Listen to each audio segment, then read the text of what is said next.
천천히 봉독합니다. 요한복음 17장 18절부터의 말씀입니다. 아버지께서 나를 세상에 보내신 것 같이 나도 저희를 세상에 보내었고 또 저희를 위하여 내가 나를 거룩하게 하오니 이는 저희도 진리로 거룩함을 얻게 하려 함이니이다. 내가 비옵는 것은 이 사람들만 위함이 아니요 또 저희 말을 인하여 나를 믿는 사람들도 위함이니 아버지께서 내 안에 내가 아버지 안에 있는 것 같이 저희도 다 하나가 되어 우리 안에 있게 하사 세상으로 아버지께서 나를 보내신 것을 믿게 하옵소서. 내게 주신 영광을 내가 저희에게 주었사오니 이는 우리가 하나가 된 것 같이 저희도 하나가 되게 하려 함이니이다. 곧 내가 저희 안에 아버지께서 내 안에 계셔 저희로 온전함을 이루어 하나가 되게 하려 함은 아버지께서 나를 보내신 것과 또 나를 사랑하심 같이 저희도 사랑하신 것을 세상으로 알게 하려 함이로소이다. 아멘. 자리에 앉으시겠습니다. 안 눌렀어요. 그러니까 앞에는 안 들어도 되는 내용인지 아닌지 모르겠지만 여러분들 하여튼 하나님께서는 기대를 가지시고 요한복음 17장을 기도하고 계셨다는 것입니다. 그러면서 그 요한복음 17장의 내용은 뭡니까? 지금 나를 세상에 보내신 것 같이 나도 저희를 세상에 보내었고 그 다음에 주님께서 부활하셔서 제자들을 만나면서 평강이 있을지어다 하고 말씀하시면서 아버지께서 나를 보내신 것 같이 나도 너희를 보내노라. 요한복음 20장에 그렇게 말씀하십니다. 이 말씀을 하시고 저희를 향하사 숨을 내쉬며 가라사대 성령을 받으라. 하지만 성령이 아직 임하지 않은 때입니다. 부활하셔서 40일 동안 지나신 후에 승천하신 다음에 10일이 지난 후 그다음에 성령 강림에 임하는 것을 우리가 볼 수가 있습니다. 그래서 여러분 하나님께서 지금 성령 충만한 자의 그 결과는 뭐냐면 세상에 보내지는 것입니다. 사명을 갖고 보내는 것이 성령 충만, 성령 세례를 받고 성령을 가진 자로서 마땅히 해야 할 일이라는 것입니다. 그럼 성령의 역사는 성령 하나님의 역사는 거듭나게 하시고 바로 예수님을 증거하게 합니다. 이 놀라운 사실 우리가 예수를 주라고 한다는 것은 바로 하나님께서 성령 그 영을 우리에게 부어주시사 진리의 영을 부어주시사 예수를 주라 고백할 수 있게 만들어 놓으셨다는 겁니다. 여러분 베드로를 보십시오. 그 오순절날 열흘 동안 열심히 기도를 합니다. 그 사이에 마땅히 해야 될 일을 합니다. 한 명의 사도가 빠졌으니까 그거를 채우기 위해서 제비를 뽑습니다. 그래서 마띠아라는 제자를 뽑아서 12술 딱 채웁니다. 빠진 이빨을 꽂아놨다는 겁니다. 임플란트 해가지고 완전하게 만들어놨다는 겁니다. 12레수로 준비하고 주님께서 약속하신 또 다른 보혜사 성령 하나님을 기다리고 있었습니다. 그리고 그날이 임했을 때 그들이 각 나라, 각 족속의 방언으로 얘기하기 시작합니다. 다른 사람들이 들었을 땐 그것이 술이 취한 것 같았습니다. 그런데 자기네네 나라의 민족의 말로 듣고 있습니다. 그래서 베드로가 성령 충만해서 메시지를 전합니다. 근데 메시지의 요점은 뭡니까? 사도행전 2장 32절에서 36절까지의 말씀을 보면 이 예수를 하나님이 살리신지라 우리가 다 이 일의 증인이로다. 부활하신 것에 우리가 증인이로다. 하나님의 오른손으로 예수를 높이시며 그가 약속하신 성령을 아버지께 받아서 너희 보고 듣는 이것을 부어주셨느니라. 그것이 바로 하나님이 약속하신 것이 다 이루어진 것이 당신들 눈으로 귀로 듣고 있는 것입니다.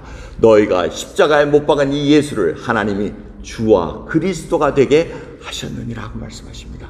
이 놀라운 고백입니다. Lord and Christ, 메시아가 되게 하시고 주인이 되게 하셨다는 이 놀라운 말씀이 바로 메시지의 핵심이었습니다. 우리 주 예수 그리스도가 바로 나의 구원자 되시고 나의 주인 되신다는 그 고백, 이것은 성령 충만한 자만이 가능한 자입니다. 성령을 받은 자만이 세상에 나가 그 어두움 속을 향해서 빛이신 예수 그리스도를 드러낼 수 있다는 것입니다. 이 일을 통해서 제자의 수가 3,000이나 더하더라고 기록하고 있습니다. 교회 시작이었습니다. 첫날 오순절 강림절을 통해서 교회의 시작은 엄청난 수의 사람들이 제자로 만들어 놓는 그런 일입니다. 여러분 우리가 들었던 복음은 어디서 시작했습니까? 바로 이 오순절 성령 강림절으로 시작한 겁니다. 거기서 시작했기 때문에 그 복음이 어떻게 흘러서 대한민국으로 갔든 어디로 갔든 해서 우리 귀에까지 들어서 지금 주 예수 그리스도를 나의 구원자라고 고백하시고 나의 목자라고 고백하고 있다는 것입니다. 그러기에 주님께서 기도하셨던 요한복음 17장의 그 기도는 우리가 지금 이 시간에 앉아있을 것을 기대하시고 기도하셨다는 것입니다. 그 놀라운 사실, 정말 저희들에게는 전율이 오는 그런 얘기입니다. 성령으로 아니하고는 누구든지 예수를 주시라 할 수 없느니라. 여러분, 우리가 예수가 바로 나의 구원자십니다, 나를 위해 십자가에 돌아가셨나이다 라는 그 고백은 함부로 할 수 있는 것이 아닙니다. 성령이 임하심으로 말미암아 성령께서 거듭나게 하시는 놀라운 일을 감당하셨기 때문에 가능하다는 겁니다. 주님께서는 니고데모에게 그 말씀을 하십니다. 요한복음 3장에 어찌 너는 선생으로 거듭나야 되겠다는 말을 이상하게 생각하느냐. 내가 내게 거듭나야 하겠다는 말을 기이 여기지 말라. 바람이 임의를 불매 내 그 소리가 들어도 어디서 오며 어디로 가는지 알지 못하나니 성령으로 난 사람은 다 이러하니라. 성령으로 나게 하신 성령의 역사는 우리가 프로그램을 짜서 할 수 있는 일이 아닙니다. 우리가 어떻게 되는지 알 수가 없습니다. 하지만 난 사람은 결과를 보고 알 수 있다는 것입니다. 바람을 보면 나뭇잎이 흘리는 것을 보듯이 성령으로 난 사람은 저 사람이 예수 그리스도를 믿고 변했구나, 구원받은 자로서 살아가고 있구나 라는 것을 알 수 있다는 것이 바로 성령 충만의 결과라는 것입니다. 두 번째로 이 요한복음 17장의 기도를 보시면 주님께서 진리로 저희를 거룩하게 해달라고 얘기합니다.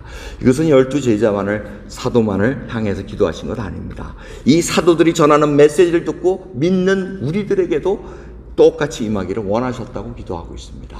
그러면서 주님께서는 내가 너를 거룩하게 했다고 말씀하십니다. 이것은 바로 예수님께서 희생의 제물로 십자가에 돌아가시기 전에 이 대속적인 희생 제물이 거룩하게 이루어져 있다는 것입니다. 그걸 인해서 주님께서 십자가에 돌아가심으로 말미암아 우리의 거룩함, 우리의 의로움을 입을 수 있는 길을 열어놓으셨다는 겁니다. 그래서 우리로 하여금 거룩하게, 하나님의 말씀으로 거룩하게 하옵소서라는 기도를 하고 계십니다. 저는 성경 말씀은 우리를 거룩함을 인도하십니다. 그러면서 이 말씀을 깨닫게 해주시는 것은 성령님의 조명이 아니고는 알려주시고 깨닫게 해주시지 않으면 우리는 모릅니다. 아무리 여러분 급한 마음으로 성경을 읽으시도 어느 순간에 딱 오는 클릭되는 말씀이 있습니다. 성령 하나님께서 조명해 주시기에 그렇습니다. 백날 읽어도 맨날 똑같은 그런 말씀이 있을 때도 있습니다. 그러다가 어느 날 갑자기 읽다가 똑같은 말씀이었으나 이 말씀이 바로 나의 영혼을 골수를 쪼개는 말씀으로 다가옵니다. 바로 성령 하나님께서 우리를 깨우쳐 주시고 알게 해주신다는 겁니다. 성경에서 얘기할 때 오직 성령의 충만을 받으라는 것은 그 앞절이 뭐죠? 바로 술 취하지 말라. 이는 방탕한 것이니 오직 성령의 충만을 받으라. 왜 그렇습니까? 술과 성령으로 비교한 이유는 지배함을 받지 말라는 얘기입니다. 술이 취한 자는 여러분 잘 아실 겁니다. 알코올이 우리의 몸을 지배합니다. 우리의 생각을 지배합니다. 성령으로 충만을 받으라는 것은 성령 하나님으로부터 우리가 지배를 받는 것입니다. 그 성령으로 지배를 받는다는 것은 뭐냐면 결국 예수 그리스도의 마음을 본받는 것입니다. 너희 안에 이 마음을 품으라 곧 그리스도 예수의 마음이니 하고 말씀하십니다. 빌립보서 2장 5절입니다. 이것은 바로 예수님과 함께 거하면서 성령님의 그 조명하심으로 말미암아 우리가 닮아가고 생각한다는 것입니다. 여러분, 지난 2020년 이 팬데믹을 통해서 우리에게 온 메시지는 뭡니까? 단절이었습니다. 모이지도 못하게 하고 다 각자 흩어지게 해서 이 단절을 통해서 여러분들 깨달은 건 뭡니까? 이게 단절은 정말 괴롭구나. 좋으셨어요? 이렇게 단절되니까 전 여러분들 몇 달 못 보니까 굉장히, 우리 박찬희 집사님도 못 보니까 굉장히 괴로웠는데 딱 괴롭잖아요. 이거 보고 싶은데 이거 못 보고. 그러다가 이제 서서히 지금 그 과정이 지나가고 있습니다. 만납니다. 여러분, 성령 하나님과의 관계도 마찬가지입니다. 여러분도 성령 하나님을 얼마든지 우리가 무시할 수 있습니다. 그 베니라는 분이 재미있는 책 쓴 거 있잖아요. 그 Morning Holy Spirit. 같이 매일같이 주님과 대화하면서 주님이 원하시는 그 일을 성령님을 통해서 알게 되고 예수 그리스도의 마음을 닮아갈 수 있는 그 길을 알려주신다는 겁니다. 그럼 그걸 놓치지 마시기 바랍니다. 오늘 성령님과 같이 정말 교제하면서 정말 예수님이 어떤 분인가를 알게 해달라고 간구하면 그것을 알게 해주십니다. 그런데 그 이유는 바로 우리를 거룩하게 하기 위함이라는 것입니다. 거룩함이라는 것은 바로 우리하고 구별돼서 세상 사람과 똑같이 살지 않고 정말 세상에 나가 하나님의 복음을 지닌 자로서 살아가게 할 수 있는 능력을 보여주시는 겁니다. 거룩함은 능력입니다. 오늘 아침에 카톡으로부터 가정에 있는 황세원 목사님이 사진을 보내셨더라고요. 사진을 보내왔는데 그래서 이 사진이 뭔가, 그냥 보세요. 무슨 사진 같습니까? 교회 예배 사진은 아닌 것 같더라고요. 제가 볼 때. 그래서 뭔가 하고 보다가 앞에 투표함이 있고, 사람들이 다 얼굴을 보면 뭐 예배 드리는 자세가 아니에요. 딱 이런 자세예요. 그래서 뭔가 하고 했더니 이 투표라는 게 써 있어가지고, 요새는 구글 트랜슬레이션이 있어가지고 아주 조금 편안하게 대화를 합니다. 보내가지고 했더니 누구를 선출하는 겁니까? 하고 이렇게 보니까 이 황세현 목사님의 대답이 뭐냐면, 신자는 투표할 수가 없습니다. 오직 공산당원만 선출하고, 지금 황세현 목사님 그 지역의 시의원들을 뽑는 그런 장소입니다. 지금 여기가. 참 그거 보면은 저는 딱 가슴에 딱 와닿는 말씀이 뭐, 신자는 투표할 수 없습니다. 이 거룩한 백성 때문에. 제가 그걸 깜빡 잊었어요. 베트남을 그렇게 많이 오랫동안 다녔음에도 불구하고 매일같이 예수 그리스도 믿는 자들과 교제를 했기 때문에 공산당이 뭘 하고 있고 그 나라가 어떤 시스템으로 돌아가는 것을 까맣게 잊고 있었습니다. 근데 오늘 이 사진 한 장과 그 말 센텐스 하나로 정신이 바짝 났습니다.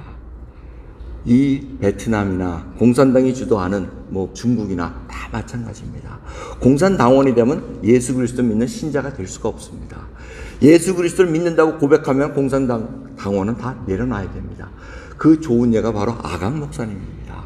아강 목사님이 그 공산당원이었습니다. 그 마을의 지도자 의원이 돼가지고 핍박하는 자였습니다. 근데 자기가 핍박하고 성경책을 찍고 불태우고 보다 보니까, 아니 그리스도인들이 핍박을 받아도 두들겨 맞아도 피를 질질 흘리면서도 리텔리아 복수를 하지 않고 오히려 기도를 하고 있었습니다. 그 모습을 보고 아간 목사님이 도대체 성경이 뭔데 이 사람들이 이렇게 신앙생활을 하고 있는가, 자기가 읽다가 회심을 하게 됩니다. 성령의 말씀입니다. 황세현 목사님이 이 사진을 통해서 자신들이 어떤 생활 속에 살고 있는가를 알게 해주십니다. 팬데믹 동안에 어떻게 얘기했습니까? 베트남 정부에서 먹을 것이 없으니까 정부에서 쌀을 나눠줄 때 뭐라고 했습니까? 이 하장 지역과 라오쩌 지역에서는 당신은 하나님을 믿는 사람들이니 당신 하나님이 먹여줄 것이요, 그러니 쌀 받지 마시오 하고 얘기했던 곳입니다. 여러분, 그러한 곳을 지금 저희들이 같이 협력해서 나가고 있습니다. 거룩함이라는 것이 무엇인가? 세상에 구별돼서 살아갈 수 있는가? 그래서 저는 이 일을 가만히 생각해 봤습니다.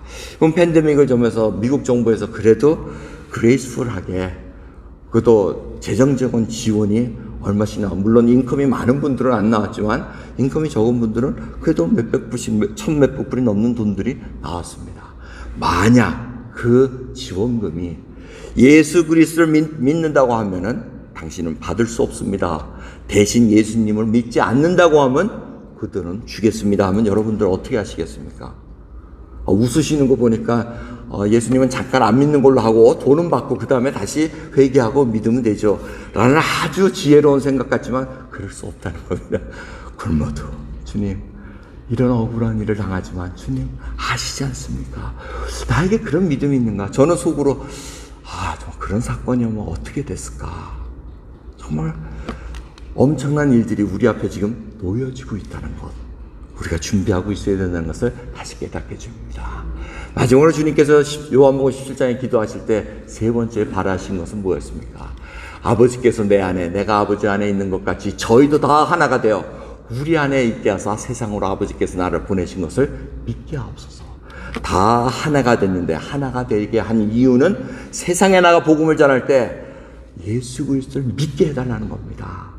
여러분, 거룩하지 않고 하나가 되지 않고 복음을 전할 때는 세상 사람들이 믿을 수가 없다는 겁니다. 이게 거꾸로 그렇게 얘기가 되고 있습니다. 이 하나가 된다는 건 여러분 너무나 잘 아실 겁니다. 성부 하나님, 성자 하나님, 성령 하나님, 이 세 하나님이 바로 하나라고 말씀하십니다. 각자가 다른 위격이 다 틀립니다. 하시는 일들이 다 틀립니다. 하지만 조화롭게 하나처럼 움직이고 계시다는 것입니다. 창조하실 때나 구원의 사역이 일어날 때나 성령의 강림으로 말미암아 성령의 역사가 일어나, 이 모든 것들이 다 아름답게 하나로 이루어지고 있다는 사실. 삼위일체 하나님께서 우리를 거처를 만드셔서 우리와 함께 거하시겠다고 약속하고 계십니다. 여러분, 우리 성도님들은 다 각각 다른 특성들이 있습니다. 다양한 특성입니다. 하지만 그 가운데서 통일을 이루게 하십니다. 유니파이 시켜주고 유니티로 아름다운 하모니를 내게 만드십니다. 그러기에 이 하나가 된다는 거, 똑같이 획일적으로 생각하고 똑같이 획일적으로 뭘 한다는 그것이 아니고 그 다양한 특성 가운데 예수 그리스도를 높일 수 있는 엄청난 통일성이 드러난다는 것입니다. 여러분, 정말 오케스트라가 좋은 예입니다. 악기들이 다 다양합니다. 그런데도 정말 멋있는 하모니로 인해서 좋은 소리가 나오게 합니다. 우리 찬양대원이 이렇게 많지는 않습니다. 제가 찬양대 정말 칭찬하고 싶은데 제가 인볼브가 되니까 제가 뭘 하고 하면 아유, 자기가 거기 있으니까 저렇게 하지, 이게 할까 하면 내가 못하는데, 그래도 나름대로 하모니를 만든다고 애쓰고 계십니다. 그렇지 않습니까? 여러분, 그 소리 속에 그 모습입니다. 교회의 모습은 바로 그겁니다. 우리가 큰 소리 낼 수 있습니다. 내가 잘하는 걸 우뚝하고 나올 수는 있지만 그것이 통일성을 해치게 될 때는 과감히 접어둬야 됩니다. 그러기에 그것이 바로 희생이요, 그것이 바로 섬김이라는 것입니다. 그래서 요한복음 13장에서 17장 보면 13장이 어떻게 시작되냐면 주님께서 제자의 발을 섬기시는 걸로 얘기합니다. 이것이 바로 성령 충만함의 결과입니다. 서로 스승이 돼서 내가 너희 제자들의 발을 씻은 것 같이 너희도 서로 섬기면서 겸손하는 것이 옳으니라고 말씀하십니다. 여러분, 저희는 성령 충만의 결과를 이미 들었습니다. 섬기고 희생하고 거룩함으로 하나가 되어 세상에 나가 예수 그리스도를 전하는 일이 저희들에게 주어져 있습니다. How to? 우리는 모릅니다. 하나님은 그 세세한 방법까지 지금 우리에게 알려주시는 것이 아니라 성령님과 동행하시면서 성령의 충만함을 받음으로 말미암아 성령의 지배를 받음으로 말미암아 우리가 할 수 있는 방법을 하나님의 방법으로 이끌어가게 하십니다. 그것을 기대하시면서 오늘 귀한 하루 지내시는 저와 여러분 되기를 간절히 소원합니다. 기도하겠습니다. 하나님 감사합니다. 오늘도 귀한 이 하루 정말 주님께서 성령 강림으로 말미암아 저희들에게 사명을 부어주셨나이다. 세상으로 나가게 하셨고 저희들로 하여금 거룩하게 하시고 저희로 하여금 하나 되게 하신 것 감사합니다. 주를 사랑하는 그 마음 안에 하나가 되었나이다. 주를 높이기를 소원합니다. 저희들에게 모난 부분이 있다면 깎게 하시고 깎여 나가게 하옵시고 회개하게 하옵시고 하나님 앞에 온전히 쓸 수 있는 저희들로 인도해 주옵소서. 감사드리며 우리 예수 그리스도의 이름으로 기도드리옵나이다. 아멘.